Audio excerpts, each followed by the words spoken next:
In recent years, the right to vote has become a contested topic as elections, new state laws, and resulting court cases have called into question the right to vote in the 21st century.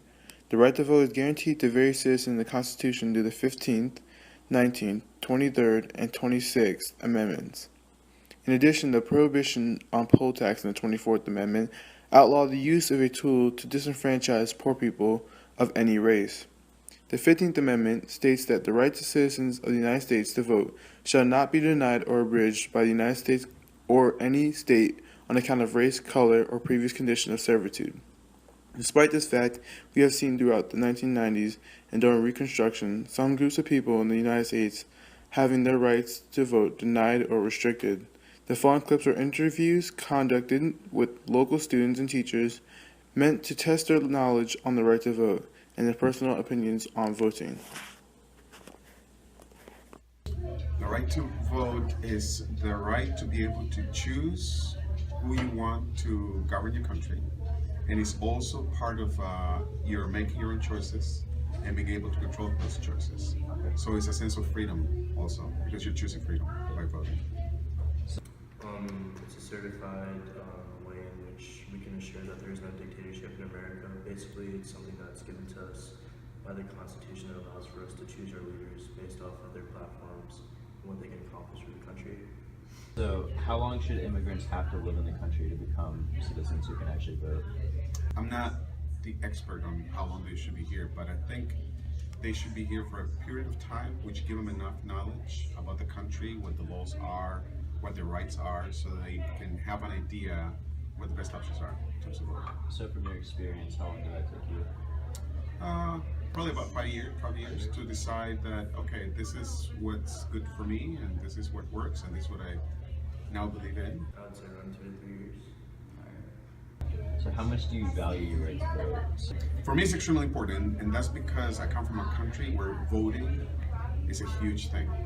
And it's actually a big celebration to know that you have the right to vote. So just about, and it's a small country, it's 4 million people, but just about almost the whole population votes because they know that being surrounded by other countries where people do not have those rights, so they don't take it for granted. So for me, it's the same thing, I don't take it for granted. So I would pay if I had to pay a certain amount of money so I could keep that right of being able to vote. What do you think your limit would be? How much you pay? $50 probably. $50? Yeah. I certainly think that paying nothing at all would be a good plus for having to vote, but I would definitely opt to pay if it was necessary. I value my right to vote very highly. So, considering 11% of North Carolinians don't have a photo ID, how do you feel about North Carolina's new regulations on voting requiring a state-approved ID? I think it's a good thing. It's positive because they can keep control of that, and that will also teach people that they have to keep the documents that they need so that they can exercise their rights. But there has to be some kind of proof. So they need to have it. Shelby County v. Holder questioned if the renewal of Section 5 of the Voting Rights Act under the constraints of Section 4B exceeded Congress' authority under the 14th and 15th Amendment and therefore violated the 10th Amendment and the Article 4 of the Constitution. It was ruled that it did, and it gave states the ability to place their own laws and restrictions on voting based within their state without having the permission of an official authority. I think it's unfair because it alienates that certain population from the majority, and just because they're a minority doesn't mean they need to be separated from the masses. So I definitely think it's unfair and should definitely be eradicated in the near future. Smith v. Allwright is a Supreme Court case about a voluntary association rule which allowed only whites to participate in Democratic primary elections. Allwright was a county elected official, and he denied Lonnie Smith, a black man, the right to vote in the 1940 Texas Democratic primary. The question at hand was if denying the right of blacks violated their 15th Amendment. The court ruled that this was a violation of the black man's 15th Amendment, and they ruled that this was unconstitutional. So do you think a new president might affect the right to vote in any way, or would it stay the same for the most part? It's hard to tell, but hopefully that's what I think. We have to be hopeful. Hopefully, it will stay the same in terms of the right to vote, and that everybody should also be more encouraged to vote. A lot of people take it for granted in this country, and they think, oh, whomever, doesn't really matter. They don't really have that much of an interest, and they should.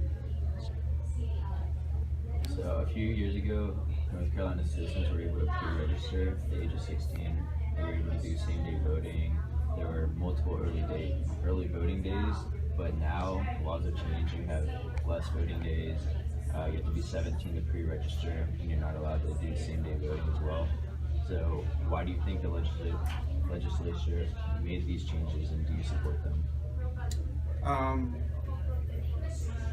I do support them because I think when you have to make an important decision like that, you have to have a little bit more of experience in life. 16, I think, is still a little early, and I think age gives you some experience in terms of knowledge. So I think you have to be a little bit older to actually make a decision, because when you're younger, you're influenced more easily by other people's opinions, and then you might have an idea or an opinion, but then you can be influenced by someone else because you still don't have that knowledge, the knowledge that you need to actually make a decision. For me, honest, I don't really think of any, or no reasons come to mind, like instantly, on why they would change legislation in such a weird way. But I definitely can see the laws of maturity coming into factor with like same-day voting and like being 17. So I don't really disagree, but I don't really agree at the same time. It's just something that happens and I'm okay with. We have made some progress with the right to vote over time, but do you think we'll continue to move forward in a positive direction, or will we stand at all? I think we'll definitely move forward as time progresses. I think we're in a place where voting is kind of a strange situation with all the disparities within like race, culture, and stuff like that. But I definitely in the near future think that voting will progress. Awesome. Heard in our interview with teacher Vic Quesada, many Americans today take their right to vote for granted. Whether people don't meet the requirements of having a photo ID, or others have the opportunity to vote and don't take advantage of it, there has been a loss of value for the right to vote.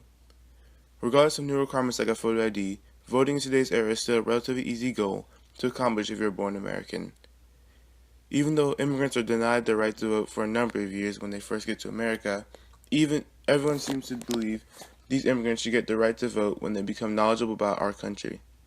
Regardless of these new laws and restrictions and our opinions on them, progress has been made, as no one today is denied the right to vote based on the color of their skin or religious beliefs.